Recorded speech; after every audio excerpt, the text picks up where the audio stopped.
Apreté con más fuerza mi portafolio mientras Beatriz Villaseñor se paró justo delante de mí, bloqueándome el paso al salón de conferencias Juárez como un cadenero en un antro exclusivo. El sol de la mañana entraba a raudales por aquellos ventanales que iban del suelo al techo, iluminando las sillas vacías y esa mesa pulida donde había planeado preparar mi presentación. «Disculpe, ¿hay algún problema aquí?», y pregunté, sacando mi teléfono para mostrarle la confirmación de la reserva digital. «Reservé esta sala hace 3 días a través del sistema». Los labios de Beatriz se curvaron en esa sonrisita que llevaba observando desde hacía 3 semanas. Su collar de perlas captó la luz mientras se erguía, aprovechando cada centímetro de su ventaja de altura. «Este espacio», dijo, golpeando con un dedo de manicura perfecta el marco de la puerta, «está reservado exclusivamente para los directivos senior». Sus ojos recorrieron mi sencillo traje gris y mis zapatos prácticos, deteniéndose en la tarjeta de identificación temporal que solo decía, Arturo Ramírez, División de Investigación. No para gente de su nivel. Permítanme retroceder un poco. Me llamo Arturo Ramírez, tengo 48 años y he pasado los últimos 20 años reflotando operaciones fallidas en empresas de primer nivel en México. Pero para mí, esta lucha no era solo por la eficiencia empresarial. Hace 2 años, vi cómo mi antigua colega Sofía Herrera, una mujer brillante, con un doctorado en bioquímica, fue sistemáticamente forzada a salir de un puesto de investigación en otro instituto porque no quería entrar en juegos políticos. Terminó abandonando la ciencia por completo y ahora enseña química en una preparatoria. Ver a alguien tan talentoso ser destruido por el sesgo institucional me marcó profundamente. Cuando la junta directiva del Instituto de Investigación de Santa Fe me contrató como su nuevo director, no se trataba solo de arreglar sistemas rotos. Era algo personal. La junta me había encomendado una misión específica, averiguar por qué sus mejores talentos se marchaban y su flujo de innovación se había secado como un pozo en el desierto. Pero les hice aceptar una condición antes de aceptar el trabajo. Denme 3 semanas para observar el lugar desde dentro, sin anuncios, sin trato especial. Solo déjenme ver cómo funcionaban realmente las cosas cuando nadie estaba montando un espectáculo para el nuevo jefe. Ahora estaba allí de pie, viendo a esta guardiana administrativa tratarme como a un becario novato que se había equivocado de edificio. El calor me subió por el cuello, pero mantuve mi voz serena. El sistema en línea mostraba disponibilidad. No mencionaba ninguna restricción de rango. Beatriz suspiró como si estuviera tratando con un niño particularmente lento. Llevo 20 años manteniendo los estándares en este instituto. 20 años de excelencia porque entendemos la jerarquía adecuada. Señaló hacia el ascensor. Pruebe la sala de conferencias del sótano. Ahí es donde trabajan los nuevos investigadores hasta que han demostrado su valía. La sala del sótano. Había estado allí 2 veces durante mis semanas de observación. Sin ventanas, con una conexión wifi que se cortaba cada 10 minutos, sillas que chirriaban como ratones moribundos y un persistente olor a humedad que te hacía querer contener la respiración. El lugar donde las buenas ideas iban a morir asfixiadas. Podía sentir a otros miembros del personal fingiendo mirar sus teléfonos cerca, evitando deliberadamente el contacto visual. El doctor Braulio Vargas y el doctor Carlos Montero, ambos jefes de departamento, ya habían visto este baile antes. Todo el mundo lo había visto. Pero nadie decía una palabra. Igual que cuando a Sofía la arrinconaron en su antiguo trabajo. La próxima vez, me gritó Beatriz mientras me alejaba, consulte con mi oficina antes de hacer reservas. Ahorrará tiempo a todo el mundo. Asentí sin darme la vuelta y me dirigí directamente a mi modesta oficina, elegida a propósito, al final del pasillo. Solo cuando cerré esa puerta me permití una pequeña sonrisa, mirando la placa con mi nombre que descansaba boca abajo sobre mi escritorio. La que se instalaría mañana por la mañana. La que decía, Dr. Arturo Ramírez, Director de Operaciones e Innovación. Verán, había construido mi carrera sobre la paciencia. Mientras otros ejecutivos se apresuraban a realizar reestructuraciones llamativas y soluciones rápidas, yo aprendí que el verdadero cambio organizacional requiere observación, planificación y el momento perfecto. A los 48 años, me había hecho conocido en los círculos corporativos como el especialista en reestructuraciones, el tipo al que las empresas llamaban cuando sus sistemas estaban rotos más allá de toda reparación normal. El Instituto de Investigación de Santa Fe había sido una vez una potencia en investigación biomédica. Ahora estaba perdiendo talento más rápido que una arteria perforada. La voz del presidente de la Junta había sonado desesperada cuando me llamó. Nuestros mejores investigadores se van a la competencia. Las solicitudes de subvenciones han caído un 35% en 2 años. Necesitamos a alguien que pueda ver lo que se nos escapa. Lo que había descubierto en esas 3 semanas era peor de lo que sugerían las estadísticas. La innovación no solo estaba estancada, sino que estaba siendo sistemáticamente aplastada. Los recursos fluían hacia un círculo cerrado de investigadores senior, sin importar sus resultados reales. Proyectos prometedores morían en salas del sótano mientras trabajos mediocres con las conexiones adecuadas obtenían las mejores instalaciones y financiación. Y en el centro de todo este desastre estaba Beatriz Villaseñor, directora administrativa de operaciones. Técnicamente no era investigadora, pero Beatriz había acumulado un poder extraordinario a través de su control de horarios, asignación de espacios y distribución de recursos. Ella decidía qué solicitudes de subvenciones recibían apoyo administrativo, qué proyectos se mostraban a los visitantes y quién recibía invitaciones a conferencias que impulsaban carreras. Durante 20 años, había construido un círculo íntimo basado en la lealtad en lugar de los resultados. Cualquiera que cuestionara el sistema se encontraba sin espacio de laboratorio, atascado con equipos rotos o enterrado bajo tanto papeleo administrativo que finalmente se rendía y se marchaba. Exactamente como Sofía se había visto obligada a hacer. Lo había observado todo desde mi diminuta oficina, tomando notas mientras a jóvenes investigadores brillantes les cortaban la voz en las reuniones. Había visto ideas revolucionarias descartadas sin discusión mientras propuestas débiles de los favoritos de Beatriz se aprobaban sin problemas. En los últimos 5 años, este lugar había perdido a 28 talentosos investigadores, personas que luego lograron avances en instituciones competidoras mientras las propias métricas de innovación del Instituto de Investigación de Santa Fe disminuían en un 35%. Ahora, después de mi humillante encuentro en el pasillo, me senté a revisar mis notas por última vez. La reunión de la Junta de mañana iba a ser más interesante de lo que nadie esperaba. Y Beatriz Villaseñor estaba a punto de aprender que algunos sistemas no solo están rotos, sino que necesitan ser completamente reconstruidos desde cero. Exactamente 25 minutos después de nuestra confrontación en el pasillo, alguien llamó suavemente a mi puerta. «Adelante», dije, deslizando mi tableta en un cajón. Beatriz entró con esa zancada segura de alguien acostumbrado a controlar cada habitación en la que entraba.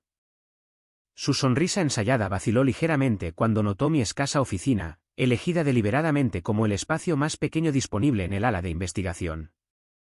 Quería darle la bienvenida personalmente, comenzó. No creo que nos hayan presentado adecuadamente desde que llegó.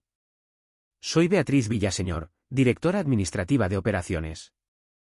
Entonces sus ojos se posaron en la placa de mi nombre, todavía boca abajo sobre el escritorio, parcialmente visible desde su ángulo.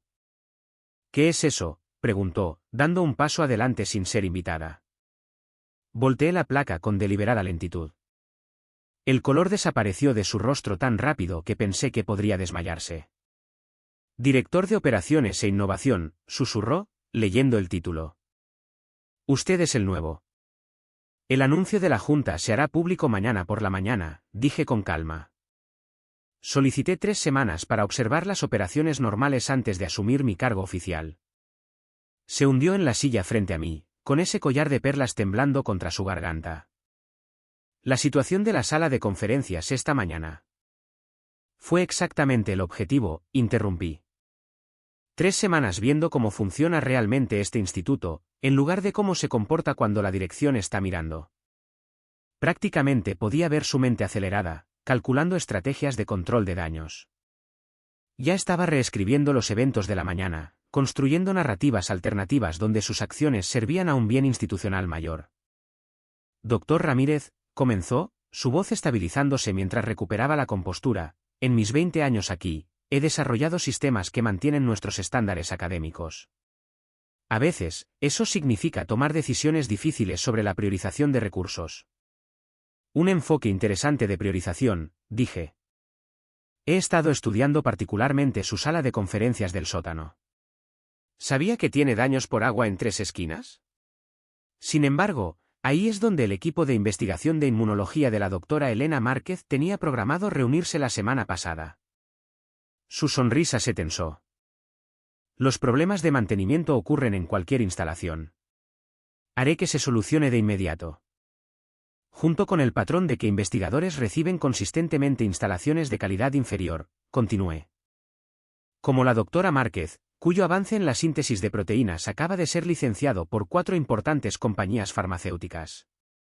Pasó 8 meses relegada al sótano a pesar de producir resultados que generaron más ingresos que el resto del instituto combinado. La mandíbula de Beatriz se tensó por un momento antes de forzar otra sonrisa. Los casos individuales no reflejan los patrones institucionales generales. Estaré encantada de explicarle nuestras metodologías de asignación mañana. El encanto estaba volviendo. Su recuperación era casi impresionante.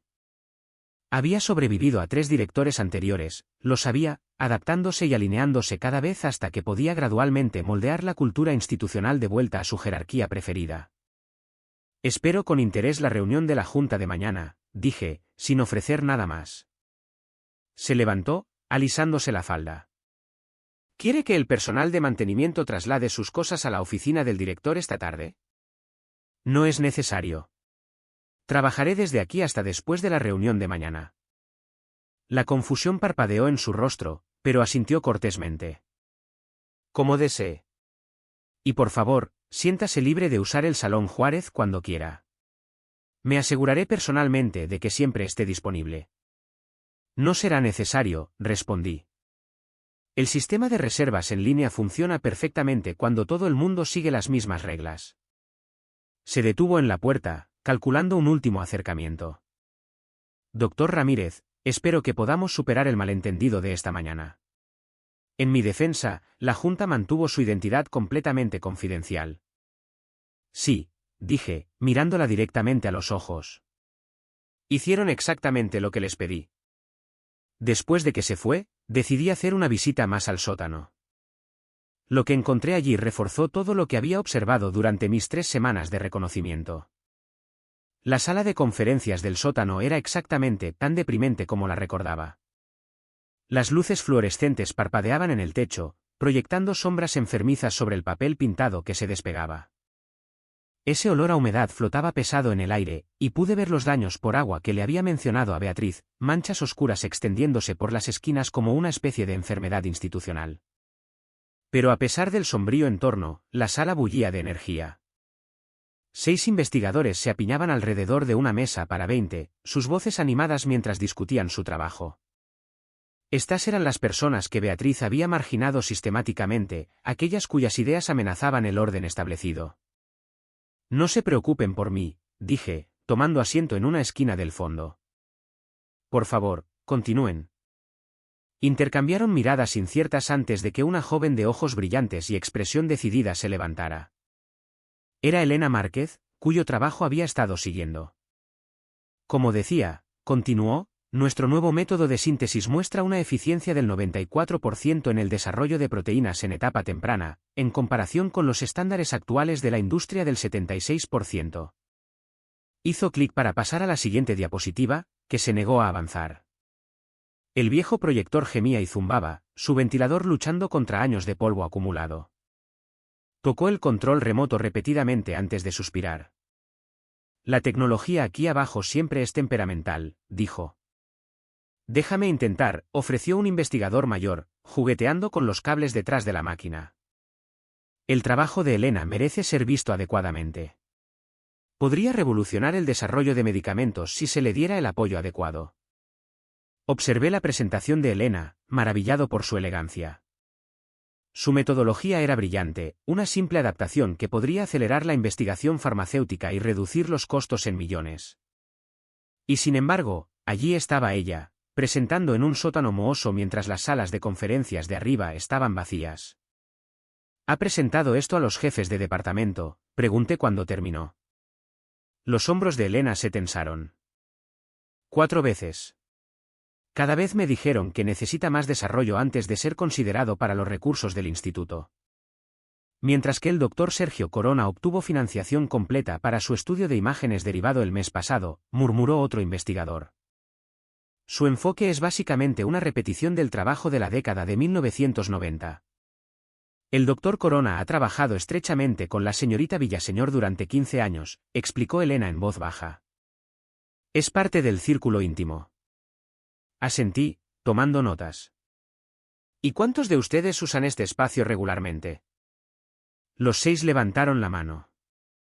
Nos llamamos la Brigada del Sótano, dijo un investigador desgarbado de ojos amables. Cualquiera que haga un trabajo que desafíe las metodologías establecidas, eventualmente termina aquí abajo.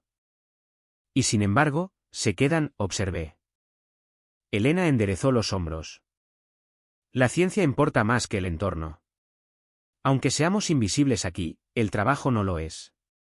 Nos apoyamos mutuamente, compartimos recursos, colaboramos de formas que la gente de arriba nunca lo hace. Mientras los escuchaba discutir sus proyectos, me di cuenta de algo importante. No eran solo investigadores talentosos siendo reprimidos, eran el futuro de este instituto. Su energía, su disposición a desafiar el pensamiento convencional, su espíritu colaborativo, esto era exactamente lo que el Instituto de Investigación de Santa Fe necesitaba para recuperar su reputación. Me fui con los resúmenes de sus investigaciones y un sentido de propósito más profundo. Beatriz Villaseñor había creado un sistema que no solo desperdiciaba talento, sino que activamente empujaba la innovación a la clandestinidad. La reunión de la Junta de mañana no solo trataría de exponer sus fracasos, sino de elevar a estos investigadores al lugar que les correspondía. Esa noche, mientras revisaba mi presentación por última vez, pensé de nuevo en Sofía Herrera. Ella nunca tuvo la oportunidad de presentar su investigación revolucionaria porque el sistema la aplastó primero. Pero Elena Márquez y sus colegas no sufrirían el mismo destino. No mientras yo estuviera aquí. La reunión de la Junta estaba programada para las 2 de la tarde en la sala de conferencias principal. Cuando llegué 15 minutos antes, Beatriz ya estaba allí, organizando materiales en cada asiento como si fuera la anfitriona de una cena. Claramente había pasado la noche preparando su contraataque. Doctor Ramírez, he preparado materiales informativos para su introducción, dijo, entregándome una carpeta llena de puntos de discusión que pintaban el instituto en términos elogiosos. He destacado los logros clave a los que quizás quiera hacer referencia. Gracias, pero he preparado mi propia presentación. Su sonrisa no vaciló, pero noté un destello de preocupación en sus ojos. Por supuesto, pero como alguien nuevo en nuestra cultura académica, podría encontrar valiosos estos conocimientos institucionales. No querríamos ningún malentendido sobre cómo funcionan las cosas aquí. Agradezco la oferta, dije, conectando mi portátil al sistema de visualización, pero creo que he desarrollado una comprensión razonablemente precisa durante mi periodo de observación. Cuando los miembros de la Junta y los jefes de departamento entraron, pude ver la curiosidad mezclada con aprensión en sus rostros. A algunos los reconocí como parte del círculo íntimo de Beatriz, el doctor Sergio Corona, la doctora Jimena Pérez, el doctor Miguel Toledo, aquellos cuyos proyectos siempre se aprobaban, cuyos laboratorios siempre tenían el equipo más nuevo. Ocuparon sus asientos habituales en la mesa principal con una confianza practicada. Otros entraron con más vacilación. Eran los investigadores cuyo trabajo había sido sistemáticamente marginado, que habían aprendido a esperar decepciones de las decisiones administrativas. Se dirigieron hacia las sillas junto a las paredes, condicionados por años de jerarquía implícita. Elena Márquez y sus colegas del sótano rondaban cerca de la puerta, claramente incómodos por entrar en lo que se les había enseñado que no era su espacio. Por favor, les indiqué las sillas vacías en la mesa principal, únanse a nosotros. Todas las perspectivas son importantes hoy. La sonrisa de Beatriz se tensó al ver cómo su orden cuidadosamente mantenido era alterado. Doctor Ramírez, dijo con suavidad, normalmente seguimos protocolos de asientos establecidos para la eficiencia de la reunión. Hoy no, respondí simplemente. Cuando todos estuvieron sentados, comencé sin ningún tipo de preámbulo. Durante 3 semanas, he observado este instituto no como su director, sino como un investigador ordinario. Lo que he descubierto ha sido tanto revelador como profundamente preocupante. La sala se quedó en silencio mientras los datos aparecían en la pantalla detrás de mí. No eran acusaciones ni opiniones, sino cifras concretas que mostraban patrones de asignación de recursos, tasas de aprobación de proyectos y trayectorias de avance profesional. Todo se correlacionaba con la proximidad al favor administrativo en lugar del mérito científico o el potencial. En los últimos 5 años, continué, este instituto ha perdido a 28 investigadores. 24 de ellos han logrado avances significativos en instituciones competidoras. Mientras tanto, nuestras propias métricas de innovación han disminuido en un 35%, y nuestra tasa de éxito en la solicitud de subvenciones ha caído al 23%, muy por debajo del promedio nacional del 41%. El doctor Corona, uno de los aliados de toda la vida de Beatriz, se movió incómodo. Con el debido respeto, doctor Ramírez, las instituciones académicas complejas requieren una gestión cuidadosa de los recursos. No todos los investigadores pueden acceder a instalaciones de primera calidad simultáneamente. Totalmente de acuerdo, asentí. Por eso la asignación debe correlacionarse con el potencial de investigación, la productividad y el impacto institucional, no con las relaciones personales. Hice clic en la siguiente diapositiva, un análisis de correlación que mostraba el claro patrón entre el acceso a los recursos y la proximidad a la red personal de Beatriz. Los datos contaban su propia historia condenatoria. Los investigadores de su círculo de favoritos recibían un promedio de un 340% más de financiación. Un 280% mejor acceso a las instalaciones y un 450% más de oportunidades de conferencias que los que estaban fuera de él. Este análisis cubre los últimos 36 meses, expliqué. Cada decisión de asignación de recursos, cada asignación de instalaciones, cada distribución de oportunidades. El patrón es matemáticamente innegable. El presidente de la Junta, el doctor Roberto Hernández, se inclinó hacia adelante, estudiando los números. Estas son disparidades significativas. Representan un sesgo institucional sistemático, continué. La investigación sobre la síntesis de proteínas de la doctora Elena Márquez, que ahora ha sido licenciada por 4 compañías farmacéuticas, se llevó a cabo enteramente en instalaciones del sótano mientras recibía menos del 15% de los recursos asignados a proyectos que no produjeron ninguna aplicación comercial. Elena se enderezó, la sorpresa parpadeando en su rostro al ser mencionada de manera prominente.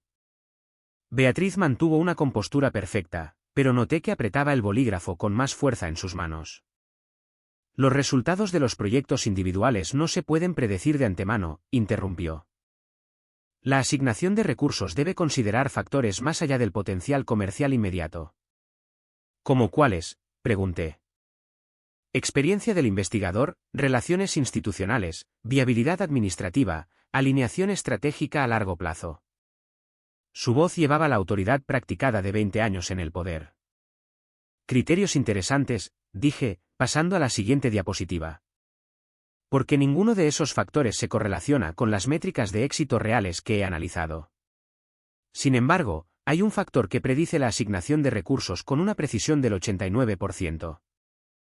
Apareció el gráfico final, un simple gráfico que mostraba la distribución de recursos frente a la proximidad social a la red personal de Beatriz Villaseñor. La sala se quedó en completo silencio. La correlación era tan clara, tan innegable, que ni siquiera los aliados más fuertes de Beatriz podían disputarla.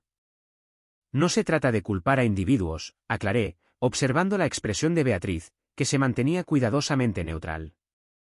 Los sistemas evolucionan con el tiempo, a menudo con consecuencias no deseadas. Nuestra responsabilidad ahora es la corrección sistemática, no la retribución personal.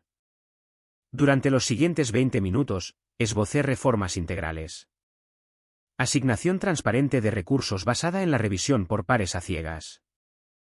Asignación de instalaciones basada en el mérito con horarios de acceso rotativos.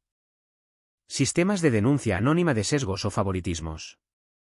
Auditoría externa de todas las decisiones importantes de financiación. A lo largo de mi presentación, Beatriz tomó notas cuidadosas, asintiendo en los momentos apropiados. Para cualquiera que la observara, parecía comprometida y comprensiva. Solo el ligero temblor en sus manos y la forma en que evitaba el contacto visual directo con sus aliados habituales delataban su creciente angustia. Finalmente, llegué al momento crucial. Para implementar estos cambios de manera efectiva, necesitamos un liderazgo que comprenda tanto el sistema actual como las reformas necesarias para transformarlo. La sala contuvo la respiración. Todos esperaban la degradación o el despido de Beatriz.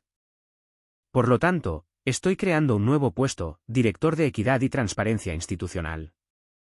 Este cargo supervisará la implementación de todos los protocolos de reforma. Mantendrá medidas de rendición de cuentas públicas y garantizará el cumplimiento sostenido de los principios de asignación basados en el mérito. La confusión se extendió por la sala. ¿Sobre quién iba a caer el hacha? Señorita Villaseñor, continué, sus 20 años de conocimiento institucional la hacen excepcionalmente calificada para este puesto. Presidirá un nuevo comité de supervisión compuesto por investigadores de todos los niveles y divisiones, incluidos los que actualmente trabajan en las instalaciones del sótano. La comprensión amaneció lentamente en los ojos de Beatriz. No la estaban despidiendo. La estaban transformando. Cada política que ahora haría cumplir contradecía directamente sus 2 décadas de acciones anteriores. Cada informe mensual que presentara documentaría las mismas desigualdades que ella había creado y mantenido. Quiere que desmantele mis propios sistemas, dijo en voz baja. Quiero que los haga evolucionar, corregí. Su conocimiento íntimo de los procesos actuales la hace ideal para guiar su transformación hacia algo genuinamente basado en el mérito. El presidente de la Junta, Hernández, asentía con aprobación. Continuidad institucional durante la reforma, un enfoque muy sabio. Beatriz se quedó perfectamente quieta, procesando la elegante trampa que yo había construido. Se evitaba la desgracia pública, pero se veía obligada a convertirse en la arquitecta de todo a lo que se había opuesto durante 20 años. Al concluir la reunión, los jefes de departamento salieron con expresiones pensativas. Algunos parecían aliviados de que el cambio finalmente llegara. Otros parecían inquietos por el alcance de las reformas que se avecinaban. Elena Márquez y sus colegas del sótano se marcharon con una esperanza cautelosa, echando miradas hacia atrás como si temieran que esta transformación pudiera evaporarse una vez que estuvieran fuera de la vista. Beatriz permaneció sentada después de que todos se hubieran ido, su perfecta compostura finalmente resquebrajándose por los bordes. ¿Por qué no simplemente despedirme?, preguntó cuando estuvimos solos. Este puesto que ha creado está diseñado precisamente para contradecir todo lo que he construido aquí. Porque este cargo se alinea perfectamente con sus valores declarados, respondí. Ha enfatizado repetidamente su dedicación a mantener la excelencia y los estándares institucionales. Ahora hará cumplir estándares diferentes, basados en el mérito real en lugar de en las conexiones personales. Me está usando de ejemplo, dijo, su voz endureciéndose. Rehabilitación pública disfrazada de oportunidad. No, Beatriz. Estoy ofreciendo una transformación genuina. Su conocimiento institucional es valioso, pero su aplicación necesita una corrección fundamental. Puede crecer con este cambio o resistirse a él, pero el viejo sistema se acaba de cualquier manera.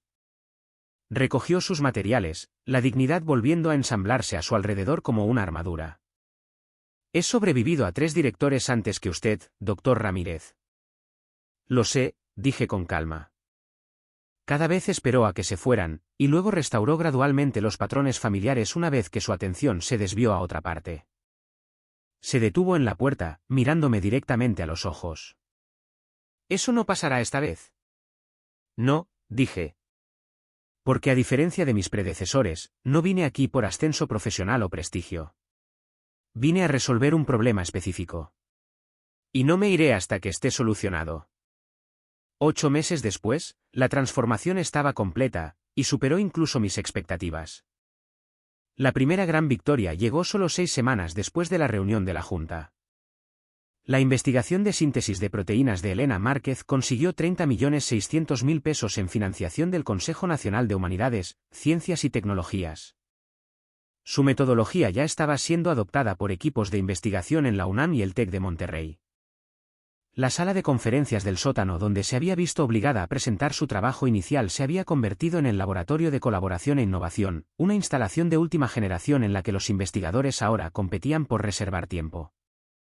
Pero la verdadera medida del éxito no estaba en los logros individuales, sino en los cambios sistemáticos que hicieron posibles esos logros.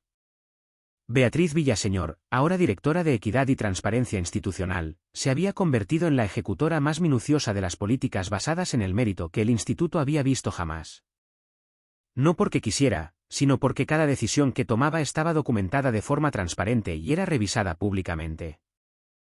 Sus informes mensuales de equidad se habían convertido en modelos de los que otras instituciones de investigación solicitaban copias.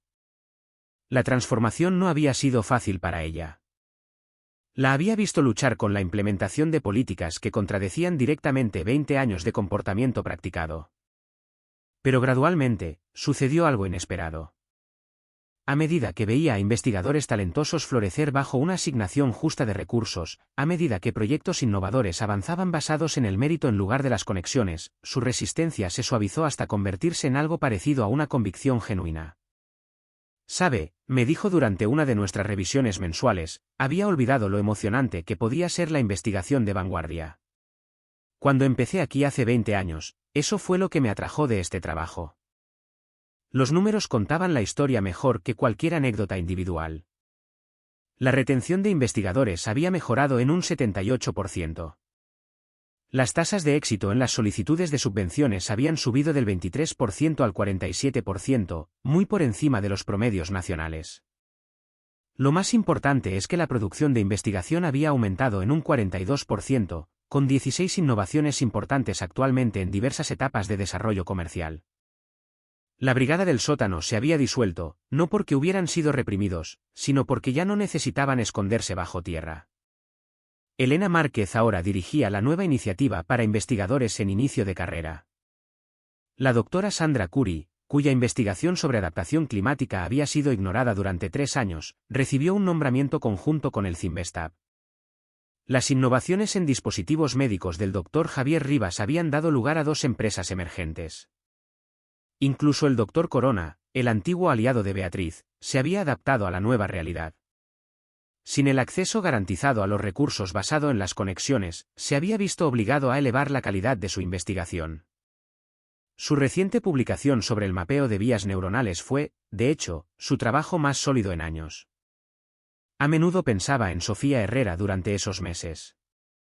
Me había contactado después de que la noticia de la transformación del Instituto de Investigación de Santa Fe se extendiera por los círculos académicos. «He oído lo que hiciste allí», escribió en su correo electrónico. «Me da esperanza de que quizás tomé la decisión correcta al irme cuando lo hice, y de que la próxima generación no tendrá que enfrentarse a lo que yo me enfrenté». Ese correo electrónico significó más para mí que cualquier elogio de la Junta o reconocimiento de la industria. La verdadera prueba llegó durante nuestra primera gran revisión externa. Los auditores federales pasaron 2 semanas examinando nuestros procesos de asignación reformados. Su conclusión fue inequívoca: el Instituto de Investigación de Santa Fe se había convertido en un modelo de administración de investigación basada en el mérito.